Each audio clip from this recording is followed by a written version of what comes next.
Hello everyone, welcome back to my YouTube channel. आज हम करेंगे क्लास 11th की अकाउंटेंसी का चैप्टर नंबर 10 जिसका नाम है accounting for goods and service tax GST के प्रैक्टिकल क्वेश्चन का सोल्यूशन नंबर 1। क्वेश्चन नंबर 1 मैंने ऑलरेडी नोट कर रखा है, तो इन्हीं 6 ट्रांजैक्शन की हम जनरल एंट्री करना सीखेंगे। क्वेश्चन नंबर 1 हमें कह रहा है pass entry in the books of Mukherjee and son assuming all transaction have been taken within the state of UP Uttar Pradesh assuming CGST at the rate 9% and SGST at the rate 9%। तो यहाँ पे बता दिया है कि यूपी के अंदर ही सारी परचेज एंड सेल की गई है, तो जब भी एक ही स्टेट के अंदर परचेज या सेल की जाएगी तो सीजीएसटी और एसजीएसटी टैक्स का यूज करते हैं, जो कि हमें 9% की वन है। आइए एक रूल को समझ लेते हैं। इस रूल के बाद आपको कभी भी अकाउंटिंग फॉर जीएसटी अकाउंटिंग करने में जीएसटी की कोई प्रॉब्लम नहीं होगी। जब भी बिजनेस में परचेज या सेल हो जाए तो इनपुट सीजीएसटी और इनपुट एसजीएसटी को डेबिट कर दीजिए। जब भी बिजनेस में सेल्स इनकम रिवेन्यू हो जाए तो आउटपुट सीजीएसटी और आउटपुट एसजीएसटी को क्रेडिट कर दीजिए। परचेज रिटर्न हो, ड्राइंग हो या लॉस हो बिजनेस में तो इनपुट सीजीएसटी और इनपुट एसजीएसटी को क्रेडिट कर दीजिए।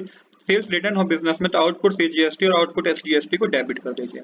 चलिए अब शुरू करते हैं अपनी पहली ट्रांजैक्शन, जो कि है purchase good for 5 lakh rupees for Mehta Bros. तो यहाँ पे परचेज किया है बिजनेस में, जब परचेज किया है तो इसका मतलब इनपुट क्या होगा, सीजीएसटी और एसजीएसटी डेबिट होगा। तो पहले इसकी नॉर्मल जो ट्रांजैक्शन होगी, जनरल एंट्री होगी, वो होगी purchase account debit to Mehta bros. अब यहाँ पे लिखिए input CGST account debit, input SGST account debit. Amount के कॉलम में लिखिए परचेज किया 5 लाख रुपीज की, 5 लाख रुपीज पे आप 9% सीजीएसटी लगाएंगे तो आएगा 45,000, 9% एसजीएसटी लगाने पे भी 45% आएगा। जो टोटल परचेज मानी जाएगी वो मानी जाएगी 5,90,000 रुपीज की। इतना पेमेंट हम करेंगे मेहता ब्रोस को इंक्लूडिंग टैक्स। इसके बाद आप इसकी नरेशन लिखिए।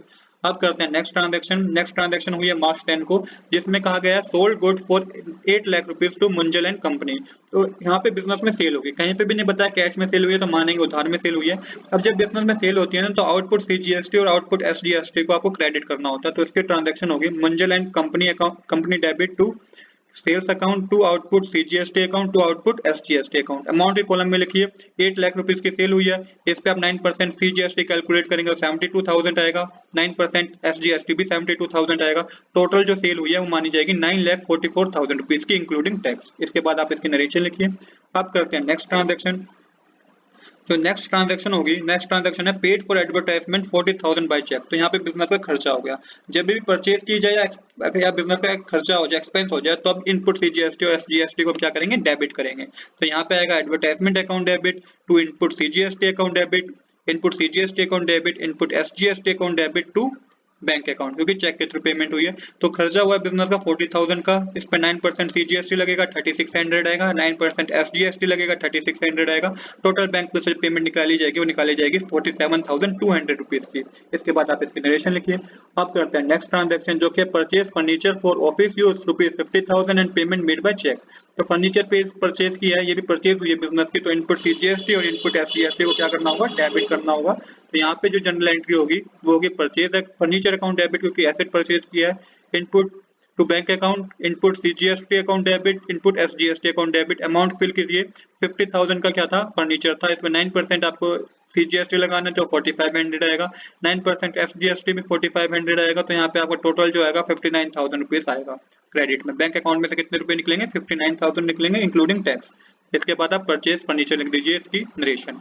अब करते हैं नेक्स्ट ट्रांजैक्शन, जो कि है paid for furniture and stationery 8,000। यहाँ पे बिजनेस एक्सपेंस हुआ है, सेम वही तरीका है। एक्सपेंस होगा तभी भी इनपुट सीजीएसटी अकाउंट डेबिट करेंगे और इनपुट एसजीएसटी अकाउंट डेबिट करेंगे। तो यहाँ पे आएगा printing and stationery account debit, input CGST account debit, input SGST account debit to cash account.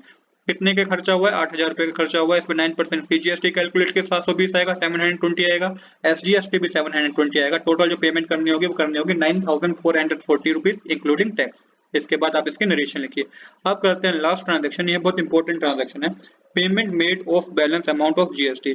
अब ये देखना है क्या अभी भी कोई पेमेंट है जो हमें ऐसे गवर्नमेंट को करनी है। ये हमें कैसे पता चलेगा, जितना हमने इनपुट पे किया है, मतलब हमने जितना जीएसटी पे किया है और जितना आउटपुट हमने हमारे पास आया है, रिसीव आया है, अगर हमारा आउटपुट वाला जीएसटी ज्यादा होगा इनपुट के जीएसटी से तो हम उतना माइनस करके गवर्नमेंट को पे करेंगे। इसे सेट ऑफ करना भी कहते हैं। ऐसा इसलिए किया जाता है कि ये देखने के लिए किया जाता है कि कहीं डबल पेमेंट तो नहीं जा रही, डबल टैक्सेशन तो नहीं जा रहा गवर्नमेंट के पास, और या कोई ऐसा अमाउंट तो नहीं रह गया जो गवर्नमेंट के पास जाना चाहिए और गया नहीं। तो इसलिए करना जरूरी होता है। आप देखिए इसकी कैलकुलेशन हम किस तरीके से करेंगे, इसको एक वर्किंग नोट के थ्रू समझते हैं। तो इस तरीके से आप टेबल बनाएंगे, CGST और SGST लिखेंगे एक साथ और फिर लिखेंगे आउटपुट और इनपुट। अब देखिए पहले कि CGST आउटपुट कितना था, CGST आउटपुट तो एक जगह ही दिख रहा है आपको, CGST आउटपुट कितना है 72,000, तो यहाँ पे आप 72,000 लिख लीजिए। सेम इसी तरीके से देखिए इनपुट CGST कितना था, इनपुट मतलब हमने कितना पे किया है, तो इनपुट वाले का आपको सर एंट्री में देखना पड़ेगा इनपुट। तो इनपुट पहला था 45,000, फिर 3600 था, फिर 4500 और फिर 720। तो इन सबको आपको लिखना होगा 45,000, 3600, 4500 और 720, सबको प्लस करेंगे तो 50,820 आएगा। यहाँ पे समझिए इनपुट मतलब हमने सिर्फ 50,820 ही टैक्स पे किया है, जबकि हमारे पास जो आउटपुट में है वो 72,000 कलेक्ट किया है हमने गुड्स को सेल करके। तो इसका मतलब यहाँ पे हमें गवर्नमेंट को पेमेंट करनी पड़ेगी रिमेनिंग अमाउंट की जो हमने पे नहीं किया। सेम इसी तरीके से SGST का देखेंगे आप, SGST आउटपुट कितना है, SGST आउटपुट देखेंगे तो आपको पता चलेगा कि वो भी 72,000 है, और इनपुट आपको देखना है SGST तो वो भी आपका सेम ही होगा, क्योंकि 45,000 यहाँ पे है, 3600, 4500 और 720, तो ये होता है 53,820। तो यहाँ पे भी हमें क्या करना है, गवर्नमेंट को पे करना है। कितना पे करना है जरा देख लेते हैं, टैक्स गवर्नमेंट को कितना पे करना है।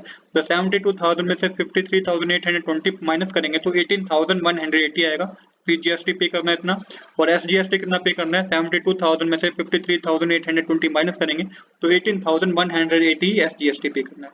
अब आप इसकी सेपरेट एंट्री भी कर सकते हैं और आप इसकी कंबाइंड एंट्री भी कर सकते हैं। सेपरेट एंट्री करेंगे तो 3 एंट्री और करनी पड़ जाएगी, तो मैं आपको ये कहूंगा, सजेस्ट करूंगा कि आप इसकी कंबाइंड एंट्री सीख लें। तो कंबाइंड एंट्री होगी इसकी इस तरीके से, output CGST account debit, output SGST account debit, to input CGST account, to input SGST account, और टू बैंक अकाउंट। ये बैंक अकाउंट में वो अमाउंट जाएगा जो गवर्नमेंट को पे करना है हमें। तो CGST में लिखिए 72,000, आउटपुट CGST में 72,000, आउटपुट SGST में 72,000, इनपुट CGST में 53,820, इनपुट SGST में 53,080, जो ये अमाउंट था हमारे पास, हमने वर्किंग नोट में देखा था। अब रिमेनिंग बैलेंस कितना था, तो दोनों को ऐड करेंगे आप, CGST को भी और SGST को भी, तो ये आपका आएगा 36,360 रुपीज। कितने हमें अभी गवर्नमेंट को पे करने हैं, तो बैंक अकाउंट में कितना जाएगा 36,360। इसके बाद आप इसका टोटल कर दीजिए, यहाँ पे नरेशन लिखिएगा, tax paid to government, narration लिख के आप इसको टोटल कर दीजिए। तो टोटल करके आएगा 17,93,640 डेबिट साइड और 17,93,640 क्रेडिट साइड। तो दोस्तों आज के लिए इतना ही। I hope you like this video. If you like this video then please do subscribe this channel. Thanks for watching.